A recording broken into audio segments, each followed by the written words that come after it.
Something unprecedented just happened in the WNBA, and the shockwaves are still rippling through the league. Kelsey Plum, one of the elite scorers in professional basketball, stood in front of cameras and said something that most veterans have spent months actively avoiding. She didn't do it quietly or with hesitation. She looked the world dead in the eye and broke an unspoken code that has defined the veteran player's handbook for the entire season. The silence that followed from her peers was deafening. In a league where gatekeeping has become the unofficial sport, one superstar just refused to participate. What she said about Caitlin Clark wasn't controversial because it was mean. It was controversial because it was honest. More than Caitlin Clark is exceptional. This wasn't some backhanded compliment disguised as a jab. This wasn't Plum throwing shade while pretending to give credit.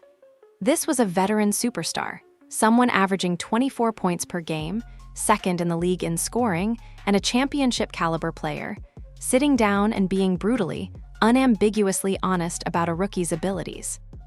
In a league where vets have been accused of gatekeeping and trying to humble the new star, Plum's words felt like she had just walked into the clubhouse and kicked down the door that everyone else was protecting. What makes this moment so shocking is the context surrounding it. We've watched legends and current stars fight the Clark narrative with everything they have for months. The interviews have been nasty. The comments have been dismissive. The physicality on the court has occasionally bordered on personal. Veterans have questioned her character, her attitude, her privilege, her emotional competition into what observers would describe as bullying. And through it all, Kelsey Plum stayed silent, or at least everyone assumed she would. But Plum has nothing to prove to anyone. She's a champion. She's a scorer. She's been in this league long enough to know the politics, the jealousy, the unwritten rules about how veterans are supposed to treat rookies who arrive with massive hype. The smart move, the safe move, the move that keeps you in good standing with the locker room, would be to either say nothing or offer some neutral comment about Clark being a good player who needs time to develop. Instead, Plum chose respect. The moment itself was captured on video. When asked about Clark, Plum didn't hesitate. She didn't equivocate. She didn't throw in any qualifications or disclaimers meant to protect herself. She simply stated facts about what she observes when she watches Clark play. The best passer in the league, a force of nature, unstoppable momentum. These aren't opinions wrapped in humble language. These are observations from someone who has actually tried to defend against Clark night in and night out. What's fascinating about Plum's willingness to speak this truth is what it reveals about the current moment in the WNBA. It shows that not every veteran is blinded by jealousy.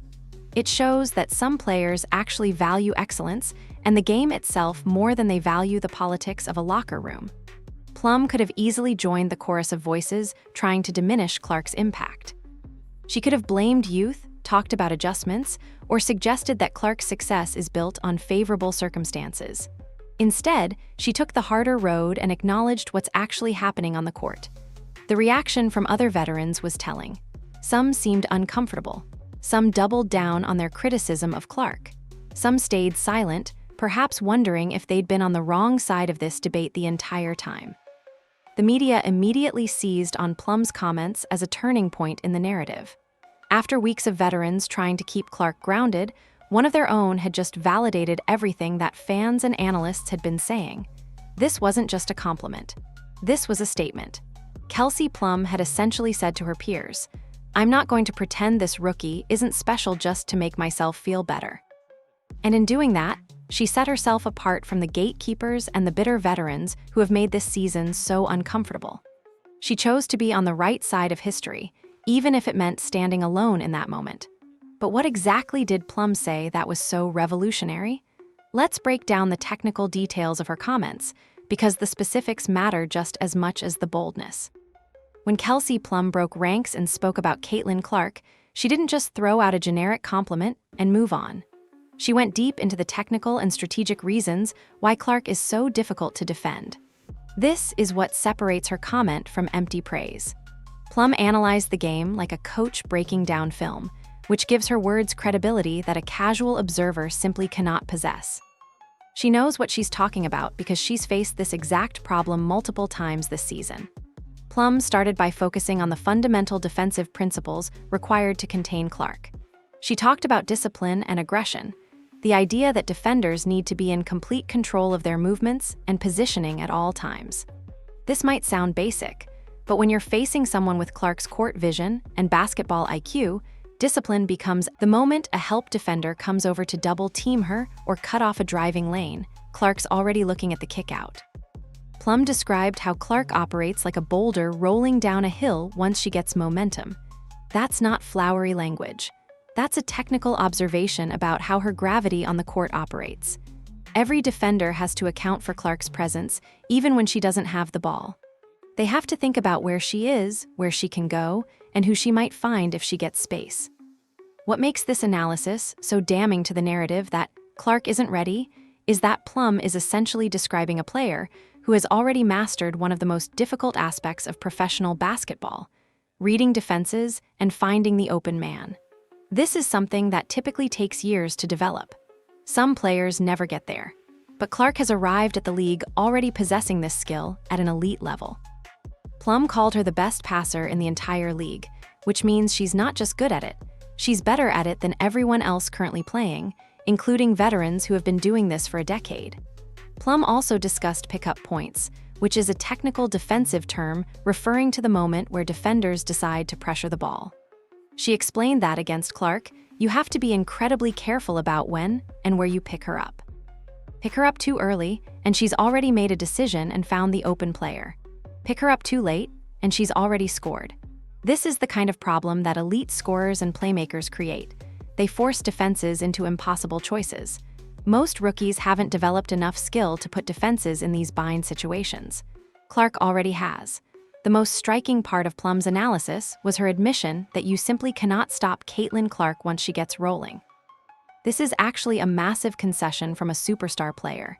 She's not saying we'll figure her out or she needs to adjust to the league. She's saying that the best defensive strategy isn't to stop her, it's to manage the damage. Play the percentages. Try to slow her down rather than shut her down completely. Understand that over the course of a 40-minute game, she's going to hit tough shots and make incredible passes, and you have to accept that and try to outscore her team. This is how professional players talk about the best players in the world.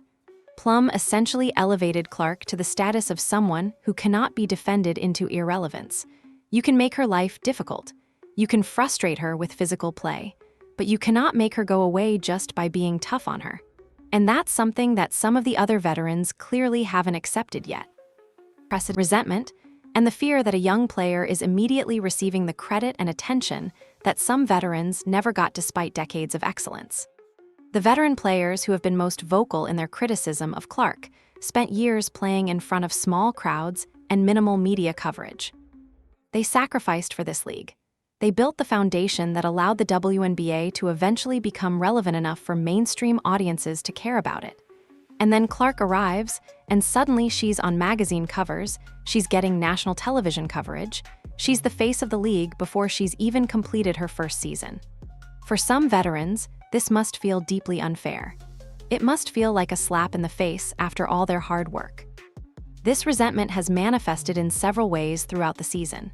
In interviews, veterans have questioned Clark's character, suggesting she's privileged or bratty.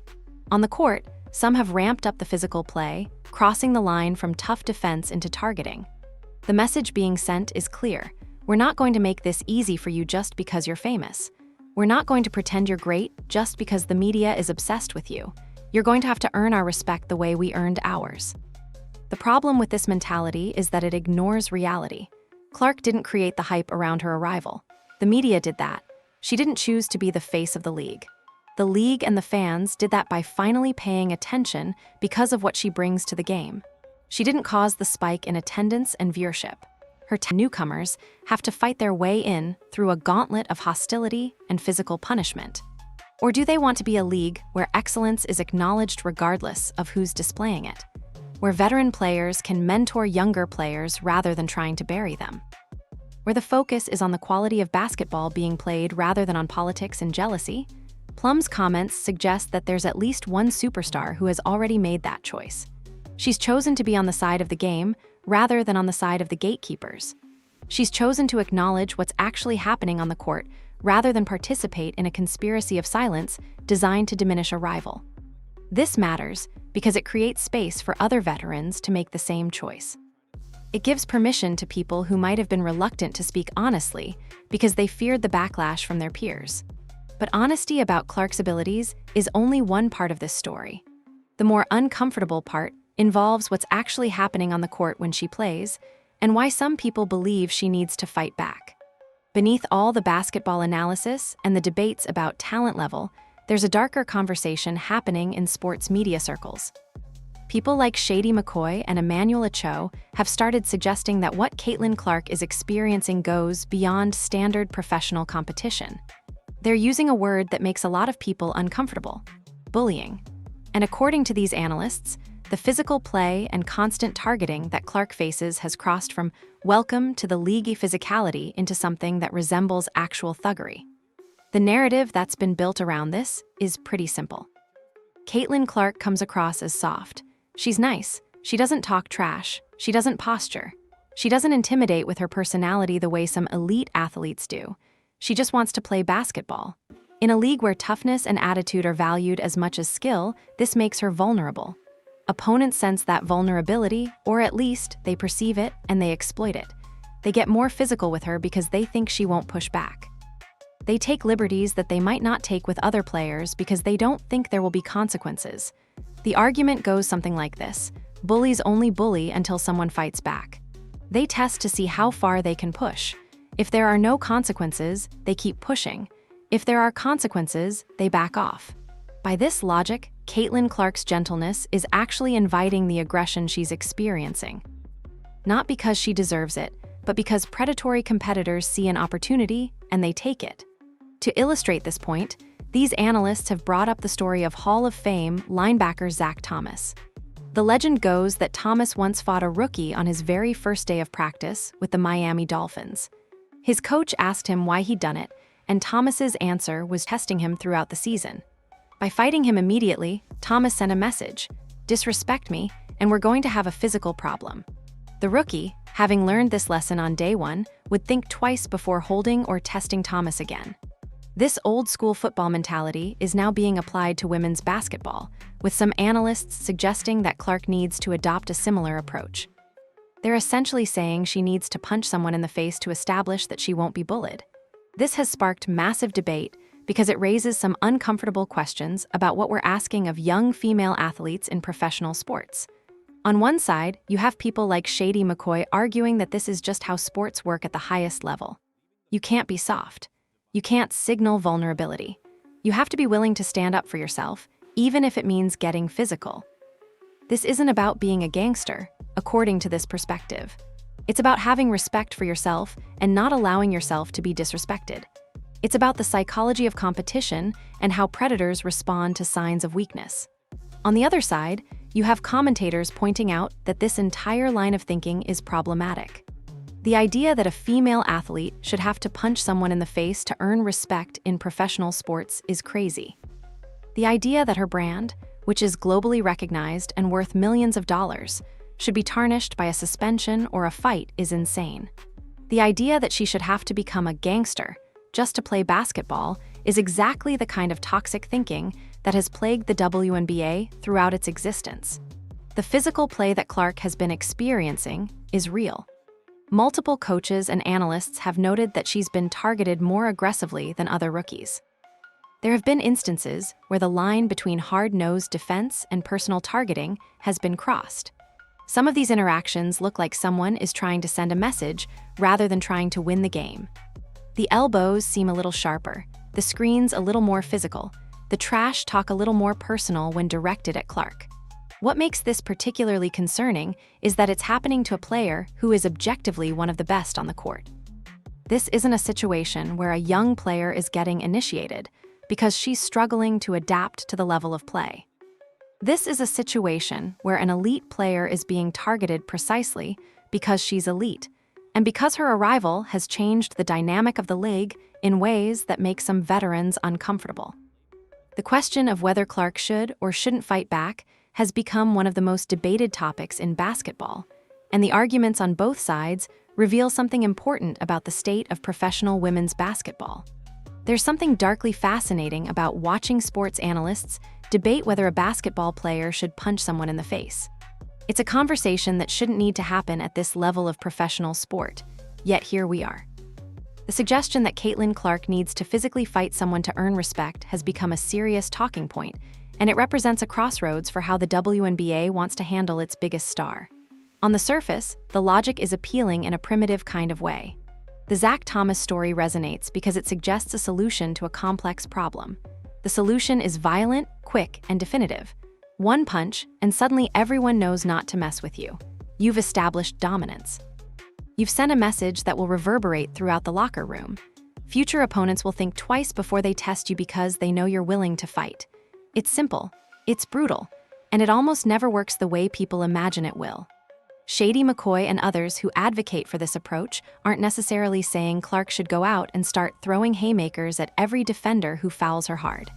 They're saying she should show, at some point, that she's not someone to be pushed around. That she has a line, and when you cross that line, there will be consequences. In football, sometimes that means fighting. In basketball, it could mean something else, a flagrant foul, an aggressive screen, standing her ground instead of falling down. The problem with taking this literally, actually having Clark punch someone during a game, is that the downside is enormous. First, there's the practical problem that she might not land it. She's a basketball player, not a trained fighter. If she swings and misses, or if her punch lands on someone's shoulder or ponytail instead of connecting cleanly, it only makes the situation worse. Now she's the player who tried to fight and couldn't even do that successfully. Second, there's the matter of her brand. Clark is one of the most recognizable athletes on the planet right now. A viral video of her fighting during a game would dominate sports media for weeks. It would give her critics the exact ammunition they've been looking for. They'd call her unprofessional, immature, and bratty. The narrative would shift from she's being bullied to she's out of control. Third, there's the matter of the league's reputation. The WNBA has fought hard to be taken seriously as a professional sports league. A major incident involving their biggest star getting into a physical altercation would be a black eye for the entire organization. It would distract from the actual basketball being played and feed into narratives about women's sports being less professional or more chaotic than men's sports. The league would almost certainly suspend her, and her team would suffer for it. Beyond the practical considerations, there's a philosophical problem with this entire line of thinking. The suggestion that Clark should have to fight to prove she deserves respect is fundamentally accepting the premise that bullying is justified and that the victim is responsible for stopping it. It's asking a female athlete to solve a cultural problem through violence. It's putting the burden on her rather than on the league to enforce standards of conduct. It's suggesting that the problem isn't the aggressors, it's her refusal to become aggressive herself. Some analysts have pushed back on this idea forcefully. They've pointed out that expecting Clark to punch someone is bad advice, bad for her brand, and bad for the league. They've noted that you can't force a basketball player to become a fighter. It doesn't work. It just gets them suspended and makes them look bad. Instead, they argue the solution is for the commissioner to step in and enforce the rules that already exist. Clark shouldn't have to tarnish her image or risk her career just to play basketball at the professional level. The debate has revealed an uncomfortable truth about where the WNBA currently stands. On one side, you have people who think the solution to bullying is having the victim fight back. On the other side, you have people who think the solution is having authority figures enforce standards of conduct. Both sides agree that something needs to change. They just disagree on what that change should be and who should be responsible for making it. What's interesting is that Kelsey Plum's comments actually suggest a third by mainstream standards. Then Clark arrived, and everything changed. Stadiums that had never been full suddenly had waiting lists for tickets. Television ratings spiked. Sponsorships increased. And with all that increased revenue came increased player salaries. Every single woman in the WNBA is making more money right now because of the Caitlin Clark effect. This isn't speculation or guesswork.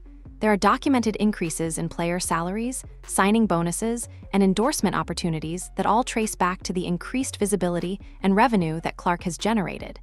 She is literally the reason other players are getting paid more. She is the reason they're getting national television coverage when they might not have otherwise. She is the reason that sponsorships are available that didn't exist before. Beyond the money, there's the matter of infrastructure. Before Clark, the WNBA was begging for improvements, better facilities, travel accommodations, support systems. The league had to advocate endlessly for basic things like private jets for teams. Then Clark arrives, and suddenly these improvements start happening immediately. The movement toward private jets for WNBA teams accelerated dramatically after Clark's arrival. Why? Because she has leverage. Because she matters to mainstream audiences.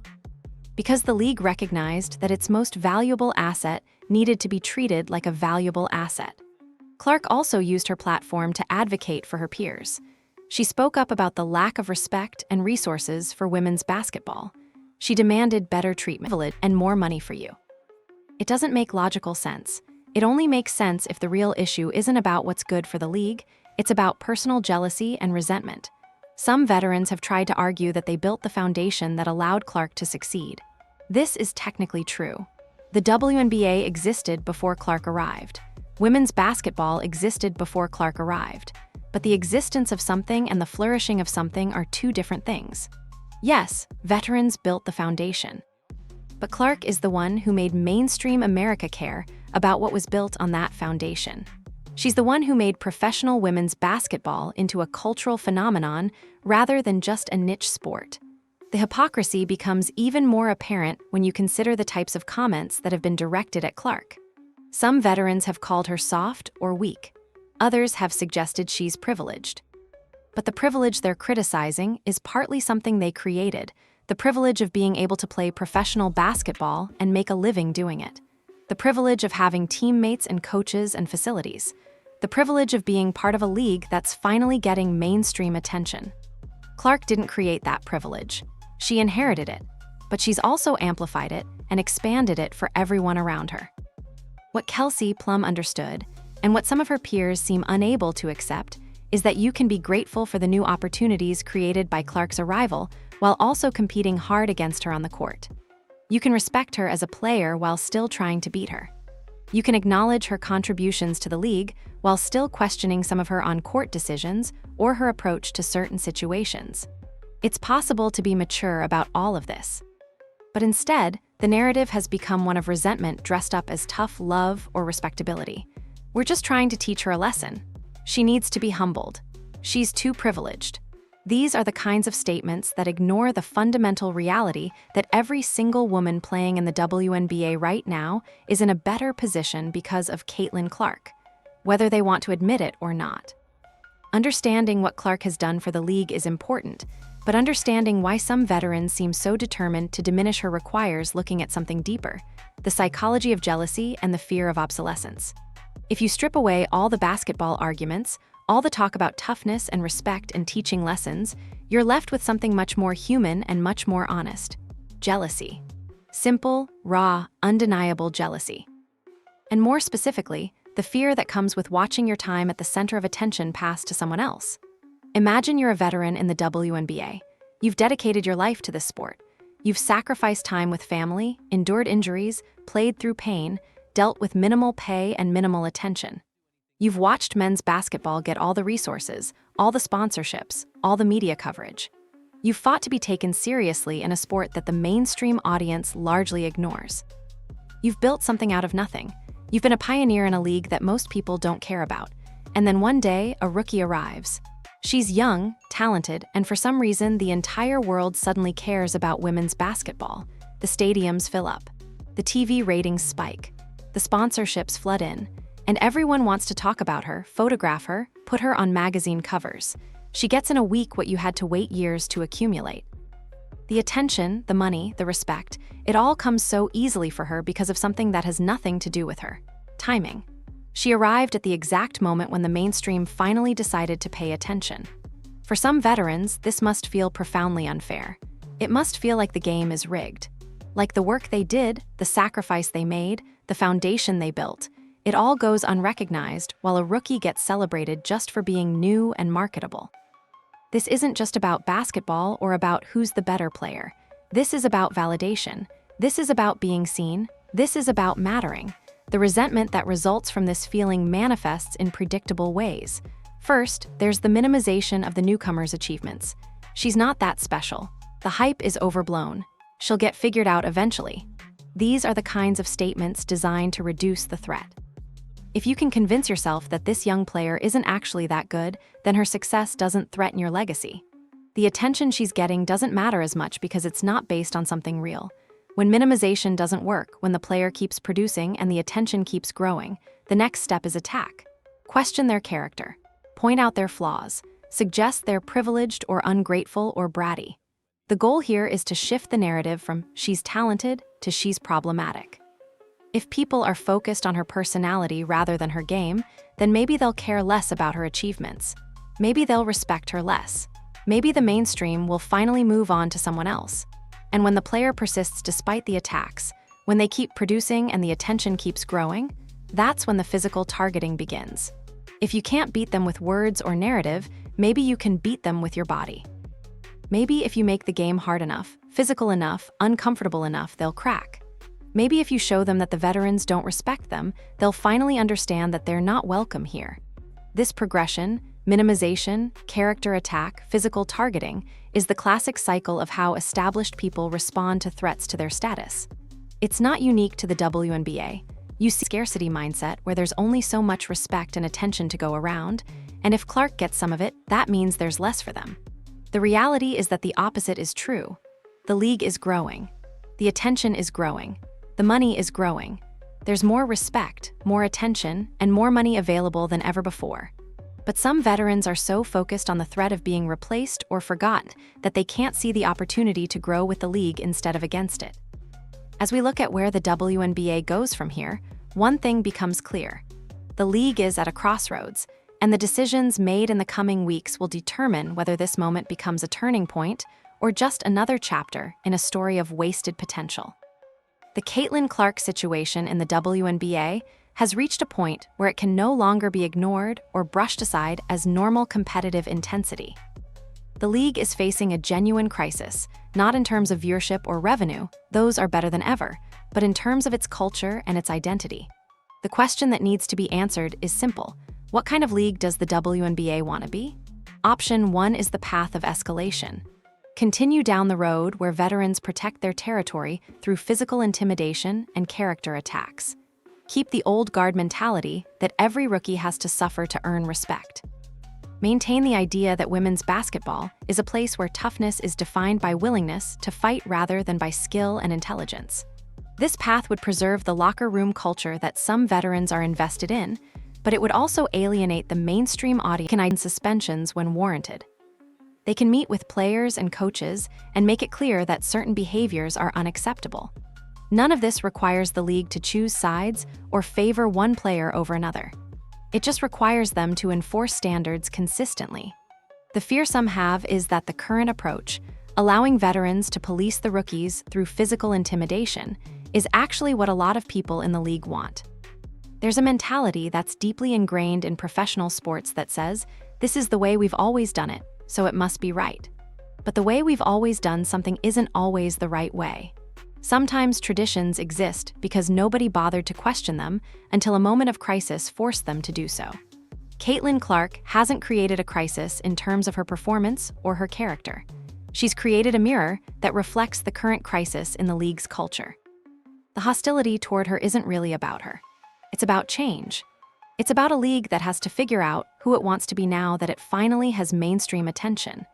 It's about veterans who have to figure out how to stay relevant in a league that's moving past the age where gatekeeping is tolerated. Kelsey Plum's decision to respect Clark instead of diminish her is significant because it shows that there's a path forward that doesn't require the league to choose between veterans and rookies. It doesn't require anybody to sacrifice anything. It just requires everyone to acknowledge reality and respond to it maturely. Plum is showing that you can compete, rate yourself. You don't have to participate in bullying to be tough. You don't have to join the narrative of jealousy just to fit in with your peers. She chose respect over politics. She chose basketball over drama. And that choice matters far more than any single compliment. The real question now is whether the rest of the league will have the maturity to make the same choice, or whether they'll keep trying to fight a force that simply cannot be stopped.